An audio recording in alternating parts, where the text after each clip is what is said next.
It always starts the same way. Someone says something, a look, a tone, a word that hits just right, or maybe wrong. You feel that flicker in your chest, that tightening in your throat. Your mind starts building a story before you can stop it. How dare they? They don't respect me. Why do people always do this? And before you know it, you're gone, pulled into that familiar fire. Your body heats, your jaw locks, and something small suddenly feels enormous. You can almost watch yourself from the outside, knowing this reaction isn't helping, knowing you'll regret it, but you can't stop. We all know that place, that edge where logic disappears and emotion takes over. It happens in traffic, at work with people we love. Someone cuts us off, interrupts us, ignores our effort, mocks our silence, and suddenly peace turns into a battlefield. But here's the truth that most people never face. It's not the other person that pulls you into anger. It's you. It's your attachment to how things should be, your addiction to control, your need to feel seen, respected, validated at all times. You think you're reacting to them, but you're really reacting to your own expectations. The moment you understand that, really understand it, you start to see how much power you've been giving away your entire life. Most people live like emotional puppets, pulled by strings. They can't see. Someone tugs, and they move. Someone insults, and they explode. Someone withdraws love, and they collapse. We call it being human. But what if being human isn't about reacting? What if it's about choosing? That's the fracture moment. The moment you realize the real strength isn't found in how loud you can shout, but in how silently you can stay centered when the world tries to shake you. Think about how many hours of your life have been stolen by anger. Moments where you replayed conversations in your head, crafting the perfect comeback you'll never say. Nights where your mind burned because someone didn't treat you the way you deserved. Mornings ruined before they even began because of a single message, a tone in someone's voice, a look that wasn't right. Anger is seductive. It makes you feel alive. It convinces you that your pain equals importance, that if you react, you're standing up for yourself. But most of the time, anger isn't power, it's a leak. It's energy leaving your system, your focus, your composure, your time. Look around you. The people who truly dominate their fields, in sports, business, art, leadership, they're not the ones who explode every time something goes wrong. They're the ones who stay calm in chaos, because control of emotion equals control of performance. Michael Jordan once said, "I never let anyone see me angry, because the moment they do, they own me." He understood what most don't. That anger is emotional dependency. It means someone else can push your buttons, and you'll dance to their rhythm. You can't win like that. And if you're honest, you know it. Every time you react, you lose something. Presence, focus, dignity. You walk away from arguments, thinking, I could have handled that better. But the loop repeats. The loop looks like this. Someone offends you. You react. You justify your reaction. You feel guilty. Then you promise to do better next time, until the next trigger appears. It's a mental treadmill. You're running, sweating, exhausted, but not moving. So how do you get off it?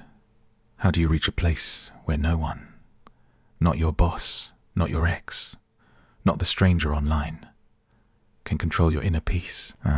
It begins with a simple but difficult realization. You don't get angry because of what happens. You get angry because of what you believe about what happens. You believe people should be kind. You believe life should be fair. You believe respect should be automatic. But reality doesn't care about your shoulds. It only reflects what is. And when what is clashes with what you expect, you suffer. The secret, then, is not to control others, but to dissolve the illusion that they ever controlled you.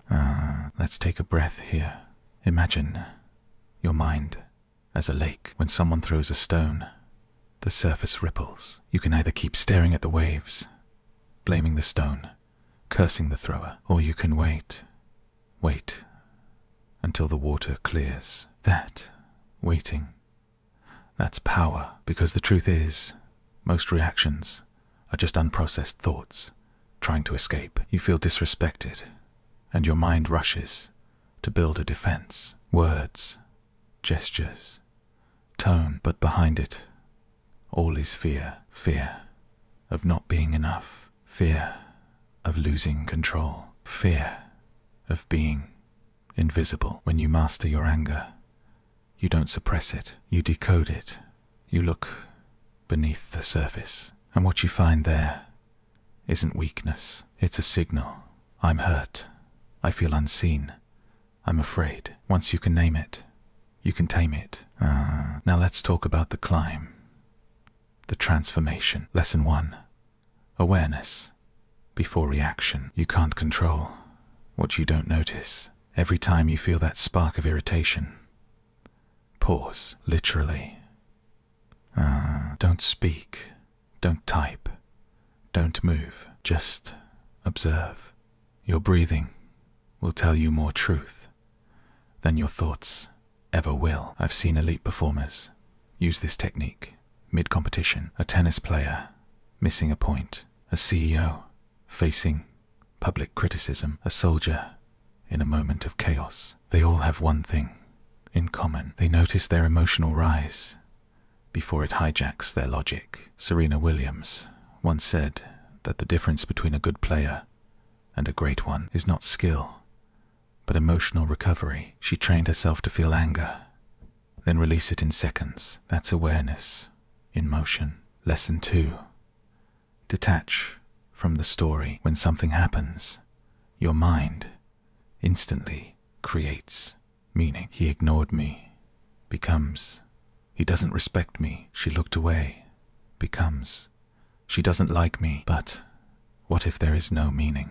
What if events are neutral and you paint them with emotion? Kobe Bryant used to talk about the next play mentality. He'd miss a shot, but instead of labeling it failure, he'd say, Detach, just feedback, no story, no drama. That's why he could miss 10 shots in a row and still want the ball for the 11th. You can do the same in life. Someone criticizes you.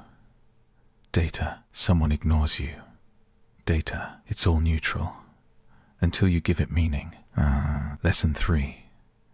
Build emotional endurance. You train your muscles by resistance. You train your mind the same way. Every time something bothers you, it's a weight. You can choose to drop it or lift it. Anger is just emotional resistance training. The more you lift, the stronger you get. If you lift consciously, let me give you an example. A young entrepreneur once told me, people waste my time and it drives me crazy. I said, good, that's your training ground. Every delayed email, every meeting that starts late is your gym. Breathe. Stay composed. Each repetition builds your calmness muscle, because calmness isn't a gift. It's a skill. You earn it. Repetition by repetition. Lesson 4. Shift identity. Become the observer. When you identify with your emotions, you drown in them. When you step back and watch, they lose power. Try it right now. Remember the last time you were angry. See it as if you're watching a movie. You pacing, fuming, replaying. Notice how different it feels when you watch instead of act. That's the gap between reaction and mastery. In that space, you become untouchable. Even elite performers know this. They visualize themselves under pressure, fans booing, media criticizing, and they practice not reacting, because when you stay composed under fire, you gain a psychological edge over everyone who can't. Now, of course, it's easy to talk about calm. When life is simple, the real test comes.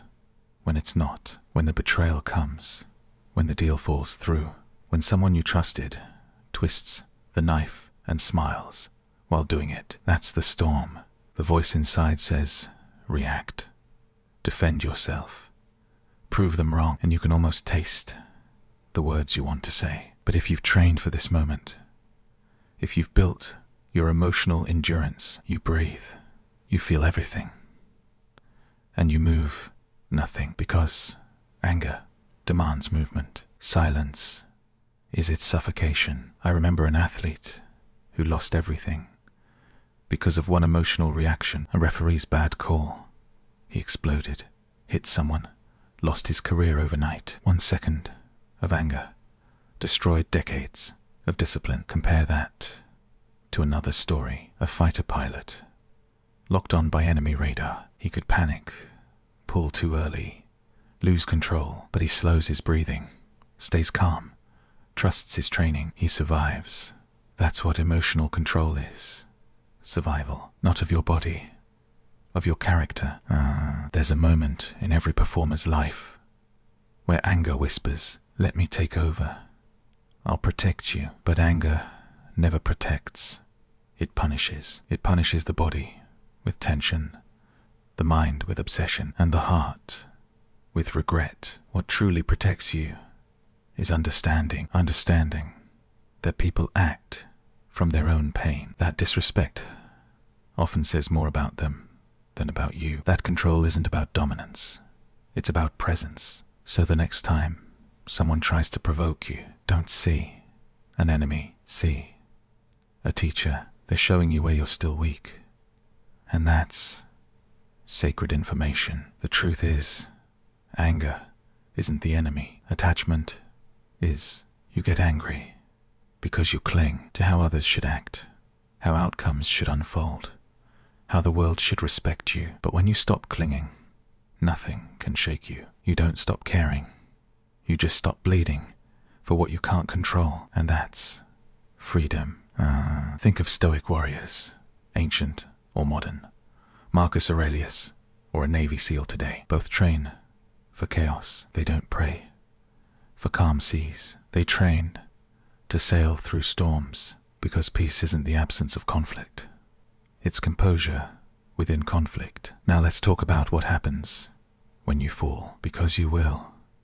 You'll lose control. Sometimes you'll snap, shout, or send that message you shouldn't, and you'll hate yourself for it. That's part of mastery. 2. The relapse is data. The guilt is guidance. Forgive yourself fast and refocus. Every great performer, every leader, every monk, they all relapse. The difference is they don't make the relapse their identity. They make it their reminder. So when you lose your calm, don't say, I failed. Say, I'm learning to last longer in the storm. That small shift keeps you growing instead of quitting. There's an exercise I often give to high performers. When someone irritates you, imagine they're a character in your training simulation. Your goal isn't to win against them, it's to win against yourself. The longer you can stay calm, the higher your level. Life becomes a game, and composure becomes your high score. You stop expecting others to change. You start mastering your response. And when that becomes your default, you become untouchable. People will sense it. Your presence will feel heavier, grounded. They'll test you less because they can feel you don't play emotional games anymore. Let's bring this back home. Imagine 2 versions of yourself. Version 1 reacts. He gets offended easily, argues, wastes hours replaying moments in his mind. He's always tired because his energy leaks through emotional holes. Version 2 observes. He feels the emotion rise, breathes, waits, responds only when necessary. He doesn't fight reality, he moves with it. One is a slave, the other is free. Which one do you want to be? There's a story about a samurai who visited a monk. He asked, "Teach me about heaven and hell." The monk looked at him and said, You're too stupid to understand." The samurai, enraged, drew his sword. The monk smiled and said, "That's hell." The samurai froze, then bowed in understanding. The monk continued, "And that is heaven. That's the essence of emotional mastery. Heaven and hell aren't places. They're reactions. You build them moment by moment, thought by thought. Here's something you must remember. Anger is easy. Calm is hard. But only one leads to victory. When Michael Jordan lost, he didn't slam the locker. He studied the tape. When Elon Musk faces criticism, he doesn't argue. He keeps building. When Serena Williams misses, she doesn't curse. She resets. Calm is not passivity. It's precision. It's the art of using your energy only where it counts. And the people who master that, the ones who can stay steady in a storm, they move through life like water, unstoppable, unbothered, unbreakable. If you take anything from this message, let it be this: the person who angers you controls you until you learn to control yourself. Every time you feel that spark of irritation, breathe. Every time you want to lash out, wait. Every time you want to prove a point, remember, your peace is the point. The moment you stop reacting, you start leading. And leadership begins with self-command. You can't control the world, but you can control your attention, your breathing, your focus, your response. And that's enough to change everything, because the world doesn't belong to the strongest or the loudest, but to those who stay calm while others lose their minds. So the next time someone tries to provoke you, smile inside. You're watching them play the game. You've already mastered. You don't need to win the argument. You've already won the moment. Let them think. They've got you. Let them speak louder while you remain still, collected, calculating, clear, because nothing is more intimidating than a person who refuses to be shaken. Nothing is more powerful than a mind that can stay quiet in chaos. That's your new standard.